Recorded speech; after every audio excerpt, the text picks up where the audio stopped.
एक ऐसा इतिहास जो पथ पथ पर हीरे जवाहरात जैसे आकर्षक इतिहास से जुड़ा हुआ है। चित्तौड़गढ़ किले का इतिहास भी कुछ ऐसा ही, मेरा इतिहास भी कुछ ऐसा ही। हम इस समय मौजूद हैं चित्तौड़गढ़, वो चित्तौड़गढ़ के उस किले में जो भारत के सबसे लंबे किलों में से एक जाना जाता है। 13 किलोमीटर की इसकी चार दीवारी है।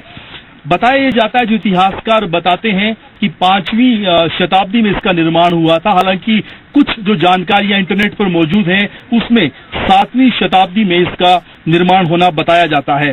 इस किले को एक तरीके से कहें उस दौर के सबसे लंबे किलों में से माना जाता था और मजबूत किलों में से माना जाता था। 13 किलोमीटर की इसकी चार दीवारी है और इस किले के अंदर एक तरीके से कहें पूरे चित्तौड़गढ़ की जो बसावट थी वो किले के अंदर थी। तमाम तरह की सुविधाएं उस समय किले के अंदर मौजूद थी और आबादी भी यही रहती थी, यही खेती भी होती थी और तमाम जो उत्पादन थे वो भी किले के अंदर ही होते थे।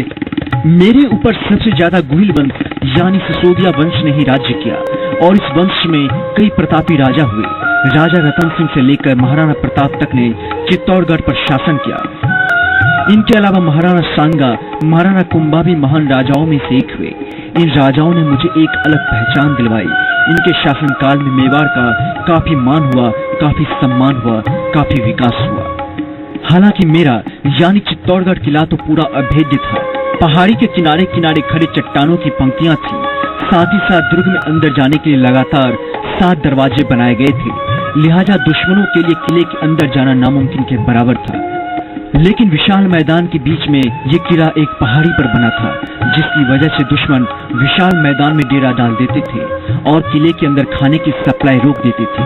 नतीजा ये होता था कि किले के दरवाजों को खोलने के लिए राजाओं को विवश होना पड़ता था और शत्रुओं की विशाल सेना होने की वजह से उन्हें हार का मुंह देखना पड़ता था। इस फोर्ट के अंदर में सबसे बड़ी कमी रही है कि फोर्ट का जो माउंटेन है ये अरावली माउंटेन है और अरावली माउंटेन जो है काफी रॉकी है।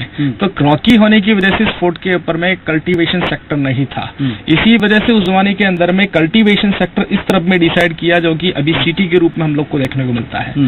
तो कल्टीवेशन सेक्टर को बार बार सीज करने की वजह से यहाँ के राज परिवार के जो राणा और महाराणा लोग थे मजबूरन लड़ने के लिए बाहर गए और उसकी वजह से कुछ बार ऐसा नहीं, हर एक बार वही युद्ध मैदान में हारे गए और मारे गए।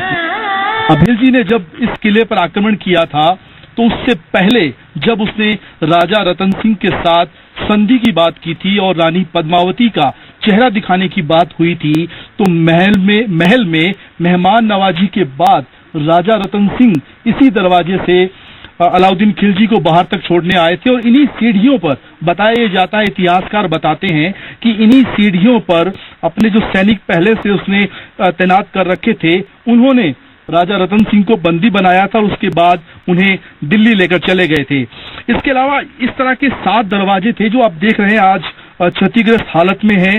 अलाउद्दीन खिलजी के आक्रमण के बाद से कभी भी इन दरवाजों को वापस दुरुस्त नहीं किया जा सका और ये वो सामने मैदान है, पूरा मैदान जिसमें करीब 6 महीने तक अलाउद्दीन खिलजी की जो सेनाएं हैं वो डेरा डाल के यहाँ डेरा डाले हुए थी। उधर वाले जो गेट है वो बाद में 1448 के अंदर महाराणा कुंभा ने उनको बनवाए थे।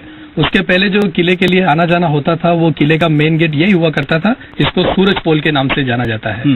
और ऐसा भी कहा जाता है कि अलाउद्दीन खिलजी जब इस किले के अंदर आया था रानी पद्मिनी को देखने के लिए तो उसको रावल रतन सिंह यहाँ तक छोड़ने के लिए आए थे। तो यहीं से उसकी जो मुस्लिम सेना छुपी हुई थी तो उन्होंने उनको यहाँ से बंदी बनाकर फिर वो अपने साथ में लेके चला गया। हिस्से में अभी हम खड़े हैं, दरअसल ये वो जगह है जिसे इतिहास में बेहद गर्व और सम्मान के साथ देखा जाता है।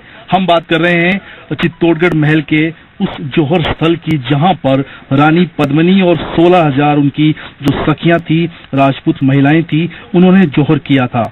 ये वही कुंड है जहां आज अभी अगर बात की जाए तो एक घास का बड़ा सा मैदान बन चुका है।